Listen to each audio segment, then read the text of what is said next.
Welcome to yet another video on our channel Euclid Mathematics. We have started lecture series. We are learning the concept from net set gate also. Okay, in my today's video we are going to learn one of the question from gate exam, previous year question paper. These examples are quite easy to understand. We just need to know some basic concept from our syllabus. So here in my today's question I'm going to explain to you all the linear algebra basis concept in the form of previous year question from gate exam. Okay, so which question asks for 1 marks. Okay, so now let's get start our today's lecture. I'm gonna explain to you all first of all the question and then we'll move for the solutions. This is the question which asks for 1 marks. Okay, which is from gate exam, completely based on linear dependent independent. Okay, whether it is form basis or not. Okay, so here we have question, we have curly bracket xyz be the basis of r cube. Okay, we have r cube in which is having basis x y z. Okay, consider the following statement. So we have following statement here, p and q. Okay, so p statement says that we have x plus y plus z and x minus z. These are the basis for r3, and q is x plus y plus z, x plus 2y minus z, and x minus 3z is the basis of r3. And we have to figure it out whether p forms basis of r3 or q forms basis of r3 or both not. Okay, so which is above the statement is hold. So we have to check here whether p it is holding for basis of r3 or q. Okay, so our statement, it's option, it says that both statement p and q form a basis. Only statement p form basis, that means the statement q do not form. Only statement q form a basis, third option gives, that means statement p do not form. Or and fourth option is given, neither p nor q form a basis. Okay, so this is the question. So let's get start our today's solution. Okay, so the solution, it is completely based on the definition of a basis. Okay, so what is mean by basis? Now let me explain to you all first of all the definition of basis. So definition of a basis, it says that when we have linearly independent basis. Okay, when we have vector like a linearly, it should be linearly independent and it need to be form a spanning set. Okay, it need to form spanning set. So surely x plus y plus z, x minus z, this forms a spanning set. But main challenging part here, we have to figure it out whether statement p and q form basis or not, using only the linearly dependent or linearly independent criteria. Okay, so if our basis which is a linearly independent, then we say that our vectors are linearly independent, then we say that our vectors form and basis. So we have to check whether it is a linearly independent or not. Okay, now let's check first of all this x y z, okay, from p, x y z from p are linearly independent or not. Here for the statement of a p, we have the value for x is x plus y is given y plus z, and x is given x minus z. Okay, now we know that the standard basis for r3. So we need to know first of all standard basis for r3 here. So what is the standard basis of r3? So we can write 1 0 0 it is the first basis, second 0 1 0 it is the second basis, and third 0 0 1 it is the third basis. So we have to apply these three bases to our given x y z. Okay, so once we apply them, convert into the matrix and then try to find out the determinant.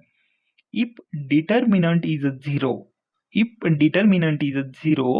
that means our matrix or our given basis which is not linearly independent, means which are linearly dependent, if determinant is 0.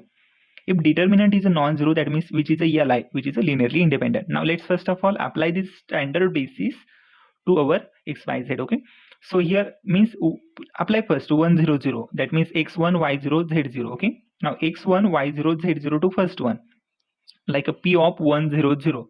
So I'm applying first basis here. So x1 y0, that means 1 plus 0, which gets 1. Again next y plus z, that means y plus z means we have here 0 plus 0. 0 plus 0 means 0. 0 plus 0 means 0. Y plus z is 0. Now we are checking for only the first standard basis first. Then we are moving for second and third one. Okay, now second y plus z.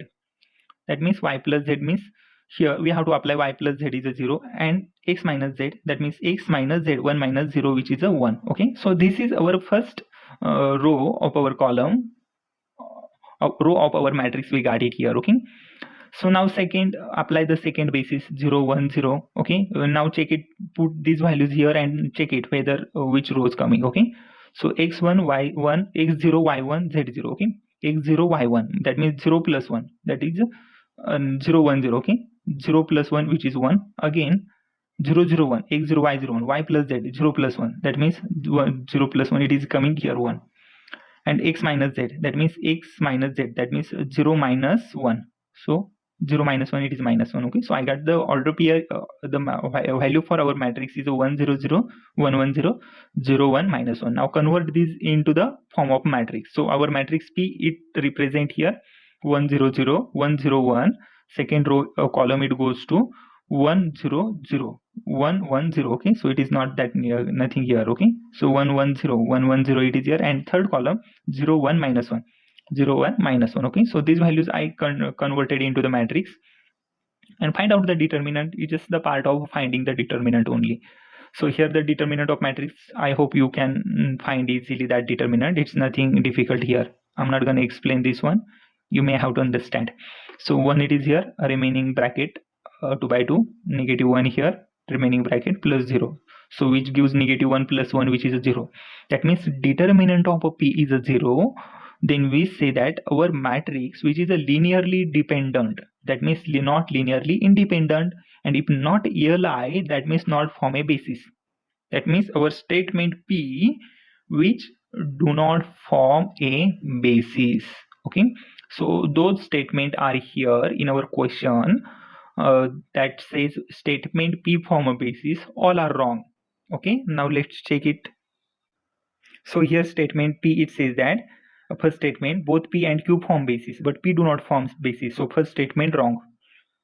Only P form a basis, no, it's wrong. P cannot form basis here, and neither P. Okay, so we have left our option whether Q form a basis or not. Okay, so or Q do not form a basis. If Q not form basis, that means 4 true, or if Q form basis, then third true. Okay, now let's check out whether Q form basis or not.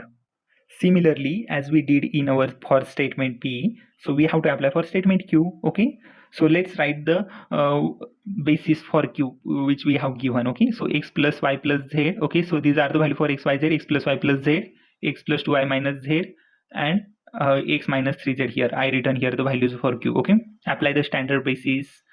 Okay, Q of 1 0 0, Q of 0 1 0, and Q of 0 0 1. These are the standard basis. Okay, that you need to apply on our value for x y z. So Q of 1 0 0, apply it, that means x plus y plus z, x plus y plus z, x plus y plus z here. Okay, so it gives 1 plus 0 plus 0 1. Similarly, x plus 2 into y minus z, x plus 2 into y minus z, which is equal to 1. Okay, so 1 plus 2 3. Okay, so we have to 1 plus 2 into 0, it becomes 0, minus 0 is 0. Okay, so 1 it is here. Now x minus 3z, so x 1 minus 3 times 0, so it become 1 only. Okay, so this is the Q of 1 1 0 0. This is the first standard basis I applied here. I got the value 1 1 1. Okay, similarly do it for Q 0 1 0, and similarly do it for 0 0 1. Okay, you will get the 3 1 1 1 1 2 0 1 minus 1 minus 3. Okay, these three values for our matrix we got it here. Now let's check next part whether it is linearly independent or linearly dependent. So I converted it into the matrix. Okay, so first row here 1 1 1 1 2 0 1 minus 1 minus 3. Find out the determinant. So that determinant gives value negative 6, which is a non-zero. That means which is a ELI. Okay, that means we cannot say it form a basis right now. Okay, we cannot say it is a form basis, because for finding basis we need to show first of all it is a linearly independent, and second condition we have to prove here our given xyz forms a spanning set in R3. Okay, now leftover option we have here, we have to check whether it is a form spanning set or not. Okay, okay, now we have linearly independent Q. Now for spanning set linear combination, we have to check for the linear combination of for spanning set. That means we have to check linear combination of our vector. Okay, it is equal to spans to 0. Okay, so linear combination of our vector for q, that means alpha into first vector x plus y plus z plus beta into second vector x plus 2y minus z and gamma into third vector x minus 3z, which is equal to 0. So these are the linear combination of our vectors. Okay, when it hold, then we say that alpha, beta, gamma can be written as a linear combination of some constants. Okay, so find out the values: alpha x plus alpha y plus alpha z, beta x plus beta y plus beta z minus beta z. Okay, and similar do it for gamma. So all the values for x. So x take common from here, alpha plus beta plus gamma. Similarly do it for other thing also. Okay, so 0 can be written as 0x plus 0y plus 0z. So alpha x into alpha plus beta plus gamma, which is equal to 0 times x. That means alpha plus beta plus gamma, which is equal to 0. Next, alpha plus 2 beta, alpha plus 2 beta, which is equal to 0, and third alpha minus beta minus 3 gamma, which is equal to 0. So I got the three equation for find out the value for alpha, beta, gamma here. Okay, so we have to first go for alpha plus 2 beta, which is alpha is equal to minus 2 times beta. Okay, here next alpha is equal to minus 2 times beta, put it here, minus 2 times beta plus beta and gamma, work for the gamma, minus 2 beta minus 3 gamma. So minus 2 beta minus beta, which is minus 3 beta, which is equal to 3 gamma. Okay, so minus 3 get cancelled, which will remain only gamma, which is equal to negative of beta. Okay, gamma which is equal to negative of beta, put it here in other equation. Here gamma which is equal to negative of beta, so alpha negative to beta from here, gamma negative beta from here, and beta as it is here. So beta minus beta 0, so we got the beta is a 0. If beta 0, then alpha surely we get the 0. If alpha 0, beta 0, surely we get the gamma is also 0. If alpha 0, beta 0, gamma 0, dimension of R3, which is a 3. Okay, that means it forms spanning set in a R3. That means if alpha 0, beta 0, gamma 0, that whole spanning set gives us value here which is equal to 0. That means our option number q it says that the determinant is 0, that means is a linearly independent, and second condition, it forms a spanning set in R3. If these two conditions hold, then we say that our statement q which is holding the basis. Okay, now let's check the which option is correct from our question. So here statement P and statement Q, it is wrong already. Second, it is also wrong. Q do not form the basis, it is here. So option number 4, it is also wrong. And option number 3, it says that only Q form an basis, because Q gives us a linearly independent set plus spanning set in a R3. So that's why our option number Q is correct here. Okay, I hope you all have understood my today's lecture, which is completely based on linear algebra, previous year question from GATE mathematics. So thank you everyone. Thank you for my today's lecture.